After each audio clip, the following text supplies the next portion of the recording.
Marco Tulio Cicerón fue una de las grandes figuras de la antigua Roma y vivió la República Romana democrática, noble y más inocente, y el Imperio Romano, rapaz y autocrático.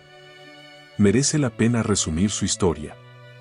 De familia terrateniente acaudalada, pero no aristocrática del sur de Roma, el padre de Cicerón decidió que éste y su hermano Quinto dejaran su huella en Roma. Después de una esmerada educación, el primer trabajo de Cicerón fue de ayudante de generales de alto rango en el campo de batalla, pero la guerra no le interesaba, y se alegró de poder regresar a Roma para labrarse una carrera como abogado. Su habilidad le convirtió en una de las estrellas nacientes de Roma. Sin embargo, también le entusiasmaba aprender filosofía y derecho griegos. Dedicó un par de años a viajar por Grecia y Asia, donde escuchó hablar a epicúreos como Zenón y Fedro. A los 31 años obtuvo su primer puesto de cuestor en Sicilia, magistrado con funciones fiscales, a cuyos ciudadanos impresionó tanto su honradez que le pidieron que representara a Sicilia en el juicio contra su codicioso gobernador, Cayo Licinio Verres.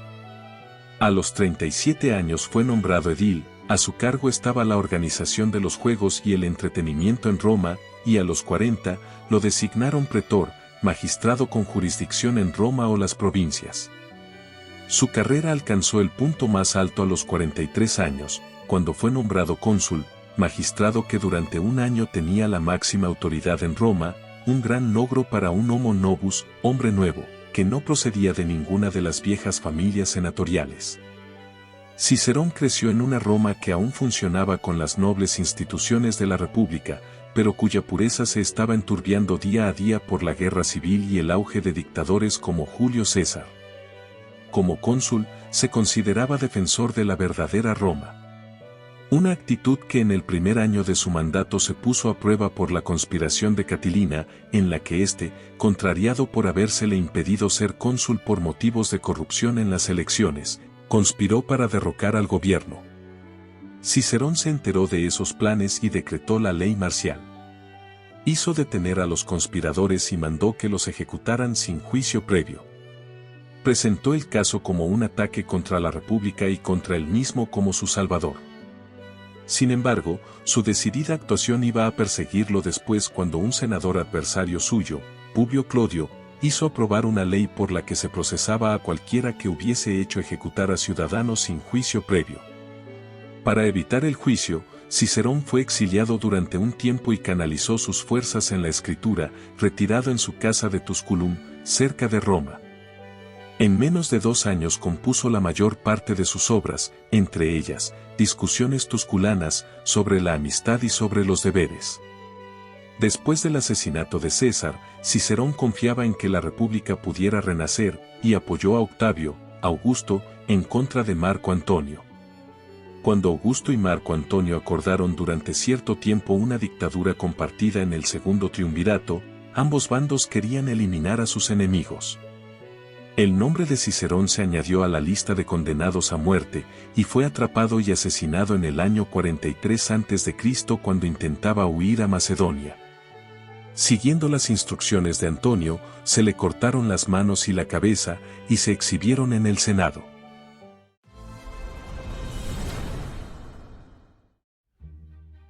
Una filosofía del deber. Sobre los deberes, la obra de mayor influencia de Cicerón es una extensa carta dividida en 3 partes dirigida a su hijo Marco. Aunque probablemente su intención era que fuese leída por un amplio público, el estilo de carta la hace relativamente informal. En parte es una defensa de la propia filosofía, y Cicerón intenta demostrar a su hijo por qué la debe considerar importante. En una civilización en que se valoraba ante todo el éxito político, la filosofía despertaba ciertas suspicacias, se hablaba de ella como de cosa griega. Esta es una de las razones de que Cicerón destaque por su carrera política y que sus aportaciones a la filosofía sean modestas. Al mismo tiempo, le apasiona transmitir el esplendor de la filosofía griega al público romano.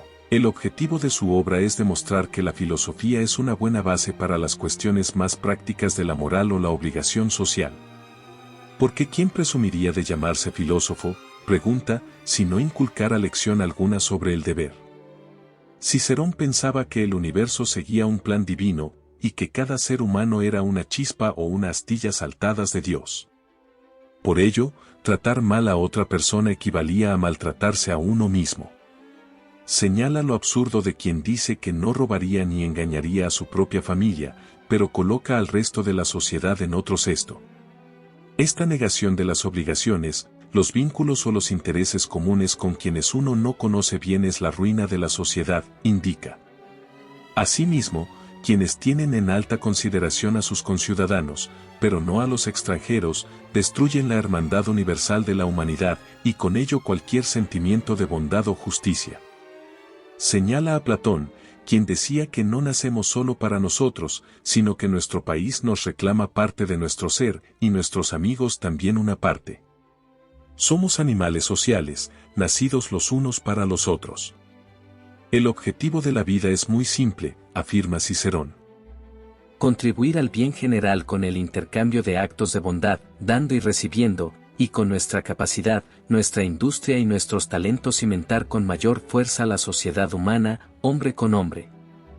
Al determinar nuestras principales obligaciones, señala el siguiente orden: primero el país y los padres, después los hijos y la familia, que buscan apoyo solo en nosotros y pueden no tener otra protección, por último, los compatriotas, con quienes debemos vivir en buena relación y estar unidos en una causa común. Lo correcto y lo conveniente. Cicerón se propone explotar la idea de que a veces uno debe renunciar a hacer lo correcto para hacer lo que es conveniente. La idea estoica, que él adoptó, es que si algo es moralmente correcto, es conveniente, y si algo no es moralmente correcto, no es conveniente. Esa obligación que estos mismos estoicos llaman lo correcto es perfecta y absoluta, e incumbe a todos. Las personas que solo persiguen su propio beneficio y aventajar a los demás, distinguen de forma rutinaria la buena acción de la acción conveniente, pero Cicerón asegura que están en un error. Hacer lo correcto, dado que se ajusta a la ley moral universal, no puede sernos inconveniente. Quien haya intentado engañar a otros y después ha visto que se ha arruinado sabe que es verdad. Si alguien dice, esto es lo que habría que hacer, pero esto otro es lo que me beneficia, observa Cicerón, no dudará en su erróneo juicio en separar dos conceptos que la naturaleza ha unificado. La consecuencia es que se abre la puerta a todo tipo de deshonestidad, perversión y delincuencia. Del mismo modo que dos cosas malas no pueden hacer una buena, por mucho que uno sepa disimularlo, no se puede hacer que lo que no es moralmente correcto sea conveniente, porque la naturaleza se resiste y se opone. Advierte de que incluso las más pequeñas transgresiones de la justicia natural pueden tener grandes consecuencias. Hay de ello unos pocos ejemplos más que los del político o el hombre de negocios a quienes las pequeñas cantidades que consiguieron, cuando se dieron cuenta, hicieron que perdieran su trabajo y su estatus. Es evidente, señala Cicerón, que ningún posible beneficio puede compensar por acabar con la reputación de buen hombre y, además, con la consideración de justa y honorable que esa persona tiene de sí misma, porque ¿qué diferencia hay entre el hombre que realmente se convierte en una bestia y el que, manteniendo la apariencia exterior de hombre, tiene en su interior la naturaleza de la bestia? Son ideas que recuerdan otras de la Biblia, por ejemplo, de que le sirve al hombre ganar el mundo si pierde su alma, y que hicieron que Cicerón despertara interés entre los primeros cristianos. La visión estoica de la vida. Sobre los deberes hace múltiples referencias a Panecio de Rodas, filósofo estoico griego que vivió aproximadamente entre el 185 y el 110 a.C. y cuya obra se ha perdido. Cicerón expone elocuentemente la visión estoica de la vida en muchos aspectos, que aquí se destacan. Los peligros del éxito. Cuando la fortuna sonríe y el río de la vida fluye a favor de nuestros deseos, evitemos con diligencia toda arrogancia, altivez y orgullo. Porque tan signo de debilidad es alentar los propios sentimientos en el éxito como en la adversidad. La moderación y el autocontrol. Toda acción debe estar libre de apresuramiento y descuido indebidos, y tampoco debemos hacer nada de lo que no podamos dar un motivo razonable, porque en estas palabras tenemos prácticamente una definición de deber. Las personas deben gozar de tranquilidad de espíritu y estar libres de cualquier tipo de pasión. Así lucirán con todo su esplendor la fuerza de carácter y el autocontrol. Bastaría con que nos diéramos cuenta de la superioridad y la dignidad de nuestra naturaleza, para percatarnos del error que supone abandonamos al exceso y vivir en el lujo y la voluptuosidad, y lo acertado de vivir en el ahorro, la abnegación, la sencillez y la sobriedad. Seguir el carácter y el genio propios. Todos han de aprovechar sus dotes particulares. Porque debemos actuar de modo que no contravengamos la ley universal de la naturaleza humana. Y aunque otros caminos pudieran ser mejores y más nobles, no por ello hemos de dejar de guiarnos por el criterio de nuestra propia naturaleza. Porque de nada sirve luchar contra la propia naturaleza ni aspirar a lo que no se puede alcanzar, nada que vaya a contracorriente puede ser bueno, es decir, si se opone directamente al genio natural de la persona.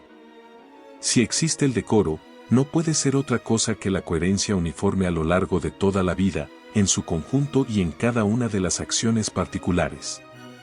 Y esta coherencia uniforme no se podría mantener copiando los rasgos personales de otros y eliminando los propios. Sobre el uso del poder. Cicerón destaca la afirmación de Platón de que todo conocimiento que se aparte de la justicia se ha de llamar astucia, no sabiduría. Las acciones osadas que no se inspiran en el bien común deben llevar el nombre de desvergüenza, no de valentía, afirma. Lo paradójico es que cuanto más ambiciosa es una persona, más tentada se siente de cualquier cosa para conseguir sus objetivos o alcanzar la fama. Si es honorable, las pruebas y los peligros por los que ha de pasar para conquistar la eminencia, harán que piense que se lo merece y que se aferre al poder o caiga en la tentación de aceptar cosas que no son suyas. La influencia de Cicerón. Cicerón es un enigma. Por un lado, es el gran defensor de la República Romana y su ideal de imperio de la ley, por otro, condenó a muerte a varios conspiradores sin juicio previo. Aunque en aquella época en Roma estaba vigente la ley marcial, los conspiradores seguían siendo ciudadanos, y muchos consideraron que la actuación de Cicerón era imperdonable. Pero su influencia es incuestionable. Fue decisivo en la introducción de la filosofía griega, en particular la de Platón, entre las clases romanas formadas. Su actitud la adoptaron filósofos cristianos, sobre todo San Agustín, cuya vida se decía que cambió después de leer Hortensius de Cicerón, una obra que se ha perdido, y su ética y su idea de ley natural fueron decisivas en la filosofía cristiana medieval. Filósofos como Erasmo proclamaron a Cicerón el arquetipo de humanista, y pensadores de la Ilustración, como Voltaire y Hume, elogiaron su visión escéptica y tolerante del mundo. Los ideales republicanos de Cicerón tuvieron una gran influencia en los padres fundadores de Estados Unidos. John Adams lo reverenciaba, y asumieron sus ideas incluso los revolucionarios franceses. Friedrich Engels, en cambio, se lamentaba de que nunca se hubiera preocupado de extender los derechos económicos o políticos más allá de la clase adinerada. Duro y sin contemplaciones en el ejercicio del poder, cabría esperar que Cicerón fuera un hombre duro que creyera en el deber a expensas de las aspiraciones personales. De hecho, su humanismo contrastaba con dictadores brutales como Sila y César, y se mantuvo firme en proclamar que las personas debían hacer todo lo posible para emprender una carrera que se ajustara a su carácter. Este tipo de sentimiento revela que la filosofía estoica, pese a su fama de defender la diligencia inamovible, en realidad se ocupaba del individuo y del papel exclusivo que cada uno pudiera desempeñar en el mundo. Deseo que este video te haya resultado valioso. En ese caso, sugiero que te suscribas al canal para ver más contenido de este estilo. Hasta pronto.